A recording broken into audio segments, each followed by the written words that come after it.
We're out here. This is the field where the magic happens. Benning Bites with Damon Benning.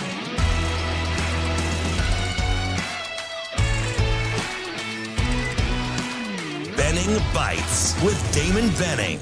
Another episode of Benning Bites. Appreciate you being a part of what we're doing. Apple, Google, YouTube, X, 590, Omaha 590, or ESPN Tri-Cities. We love being statewide. Coming off a fantastic show. Got a little philosophical, a little sports. Nebraska baseball holding it down, setting themselves up with a little showdown with Michigan State. Still trailing by one game in the proverbial loss column. So Nebraska fans are going to have to be a fan of a couple of teams this weekend they normally would not.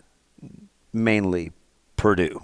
That's who you'll need to be cheering for this week. But anyway, heck of a weekend, not only with just Nebraska baseball and them taking 2 out of 3 from Indiana, but getting a chance to spend some time down in Lincoln is fantastic. You know, sometimes you think you know people until they let you inside their home over an extended stay, right?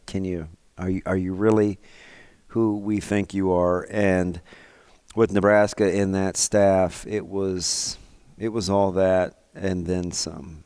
You know, I think a couple of my big takeaways were just the practical application of all the things that we hear about, whether it be in press conferences or practice or what the players say, where attention to detail and being able to function under duress and being other-centered, right? Because that's kind of that three-prong thing for Nebraska and that culture, and doing the little things where, you know, we had assigned seating for one of the meals with the parents and the social, and there were just strategically open seats periodically throughout the seating chart. And I was thinking to myself, well, this is kind of awkward.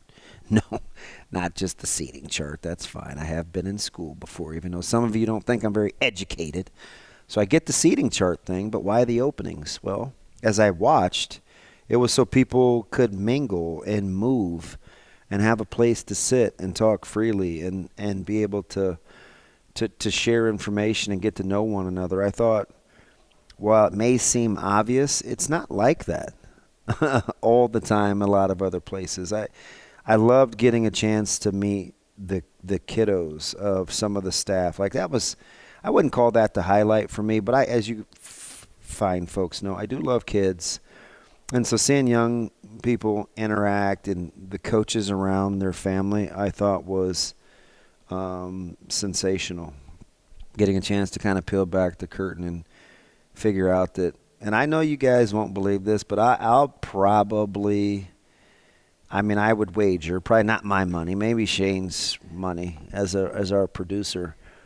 You guys would never even guess. Like, Coach Satterfield is without question the funniest guy on that staff. I laughed all weekend, and I just felt like and I know sometimes as coaches with fan interaction, and he's got a job to do, so sometimes you don't always get a chance to see his personality. And I get it. I know I'm biased, right, because I'm a Coach Sat guy. He's hilarious. I thought he was outstanding. And I think Donnie Raiola is such a good recruiter given his personality, right? He comes across, he's very direct and he's very firm. And I watched him with parents and interact. He's sensational. One of his kiddos is like my daughter's favorite. Between her and Madison, Coach Coop's daughter, you know, it just made it put family to family, right? It's just unbelievable to see it operate. And it's just normal enough where you feel like there's a lot of, it's sincere. It's not rehearsed, right? You know, because sometimes within family units, you'll have your little disagreements and you'll say something to one of your siblings or your parents will say something to me and kind of look sideways like, you talking to me? And it's like, well, yeah, because we're family, I can. So I actually like the authenticity and getting off script a little bit because when you're sending your kiddos someplace to stay for an extended period of time, there has to be a certain level of trust. But as kind of the oxymoron approach to it, you have to be able to trust the things that you can't see because you're not there all the time. So the trust is in the fact that whomever it is that they've been entrusted to are going to be those types of people when you're not around early or later on, right? So it goes from trust to faith. Faith is just being able to lay your head down at night, because that's what you believe in. And it's things in which you haven't seen. So that part for me was very encouraging to see that healthy dynamic. And I'm here to tell you, I know it's easy for me to be biased because I'm here and I'm in Nebraska and I grew up here for a huge chunk of all the stereotypes, the East Coast toughness or, the West Coast laid-back approach or the Southern hospitality. The Nebraska Nice thing is real. To hear, Scholl, who spent time and, he's by Joplin originally, but goes to school in Tulsa. Clayton is down in Florida in the Pensacola area. Obviously David Sanders Jr. is a Carolinian, right, down there on the east, the southeastern part of that coast.